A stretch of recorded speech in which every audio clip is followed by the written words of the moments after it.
L'année, c'est ça, on était à Victoria, c'est au Canada, c'est mieux, je trouve ça plus beau, comme c'est plus chez moi, je me sens plus à la maison. L'Espagne, j'ai vraiment adoré, je peux pas rien dire, mais c'est ça, on est plus à Victoria. Les groupes d'entraînement à l'étranger, est-ce que c'est un passage obligé pour les athlètes québécois avec la météo qu'on connaît ici? Fortement suggéré.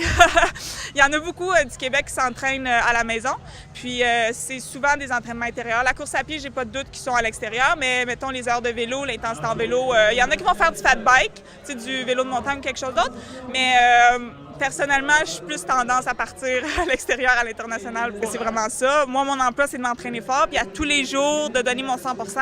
Puis quand il y a des petits accrochages, mentalement, ça vient de chercher de qu'est-ce qui se passe, pourquoi ça arrive. Pourtant, je fais tout ce qu'il faut. Donc, c'est souvent des remises en question, puis c'est lourd, mais quand on le prend à cœur, ça devient facile. Je parle de remise en question, des fois, comme par exemple, j'ai une blessure, je me dis, qu'est-ce que j'ai fait de pas correct, parce que je veux pas que ça se reproduise, je veux apprendre de mes erreurs. Donc, c'est tout le temps de se restituer dans est-ce que je suis sur la bonne ligne ou je dérape, il faut que je me ramène. Puis... Je posais la question à Sarah-Anne, dans un groupe d'athlètes d'élite, il n'y a pas un risque que chaque entraînement se transforme en une compétition en soi? Comment on fait pour ne pas tomber dans ce piège-là, si le piège est là, évidemment? Ouais, dans le fond, j'ai une très belle équipe cette année. Je suis très contente de ça. Puis on s'entraide, on s'encourage sur le vélo, en natation. On en rit si on veut. Puis si aujourd'hui ma collègue elle va mieux, je l'encourage parce que comme aujourd'hui la natation, je l'ai faite avec une collègue. Puis j'étais bien contente qu'on sorte ensemble en vélo.